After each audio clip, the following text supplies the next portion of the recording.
స్థానిక 45వ division R&B Bombay గృహాల వద్ద ఉన్న కమ్యూనిటీ హాల్ రెనోవేషన్ పనులను రాజమహేంద్రవరం సిటీ ఎమ్మెల్యే ఆదిరెడ్డి శ్రీనివాస్ పరిశీలించారు. స్థానిక నాయకులు, అధికారులకు ఆయన ఈ సందర్భంగా పలు సూచనలు చేయడం జరిగింది. బడుగు బలహీన వర్గాలకు ఉపయోగపడే ఈ కమ్యూనిటీ హాల్ను గత వైకాపా పాలకులు నిర్లక్ష్యంగా వదిలేసి నాశనం చేశారని మండిపడ్డారు. కూటమి ప్రభుత్వం వచ్చిన తర్వాత బడుగు బలహీన వర్గాలకు ఉపయోగపడేలా తీర్చిదిద్దుతోందని, ఈ కమ్యూనిటీ హాల్ అందుబాటులోకి వస్తే ఇక్కడి ప్రజలు వారి శుభకార్యాలు చేసుకునేందుకు వెసులుబాటుగా ఉంటుందన్నారు. టీడీపీ నాయకులు, కార్యకర్తలు ఆయన వెంట ఉన్నారు.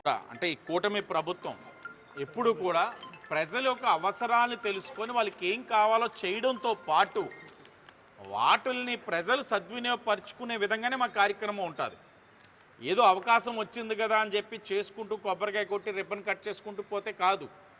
అది పని అయ్యిందా లేదో కూడా కూటమి ప్రభుత్వం చాలా క్షుణ్ణంగా ప్రతి అంశాన్ని చూస్తుంది, భవిష్యత్తులో కూడా చూస్తుందని కూడా తెలియచేస్తూ ఆ సెప్టిక్ ట్యాంకులు కూడా కట్టారు. కట్టి నెలలే అయినాయి, అప్పుడే నిండిపోతున్నాయి. అంటే కొత్తవి కట్టాల్సింది మేము అనుకోవడం, పాత ఆటలనే రిపేర్ చేసి కట్టేశారు. బిల్లు క్లియర్ కూడా అయిపోయినాయి. ఇవన్నీ కూడా మరలా ఆ గుత్తేదారుడే కాంట్రాక్టర్. ఎవరంటే అక్కడ ఉన్న ప్రజాప్రతినిధి గుత్తేదారుడే. అన్నీ బయటికి ఒక్కొక్కటిగా తీస్తాం. ఇప్పుడు కూడా ఇవి కూడా ప్రజలు చెప్తున్నవే.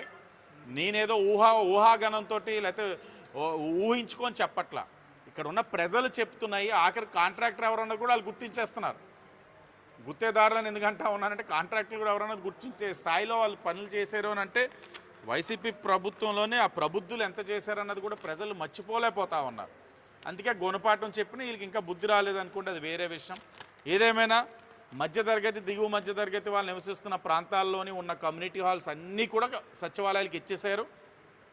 ఒక్కొక్కటిగా సరి చేసుకుంటూ మొన్ననే గణేష్ నగర్ 37వ వార్డు అక్కడ కూడా బలహీన వర్గాలు నివసించే ప్రాంతం, అది కూడా కమ్యూనిటీ హాల్ని ప్రజలకి అందుబాటులో తీసుకురావడానికి ఏం చేయాలో కూడా ఒక్కొక్కటిగా చూసుకుంటూ వస్తున్నాం. కొన్ని చోట్ల నిర్మాణం కూడా చేస్తున్నాం. అందులో భాగంగా దీన్ని ఇప్పుడు రెనోవేట్ చేసుకున్నాం.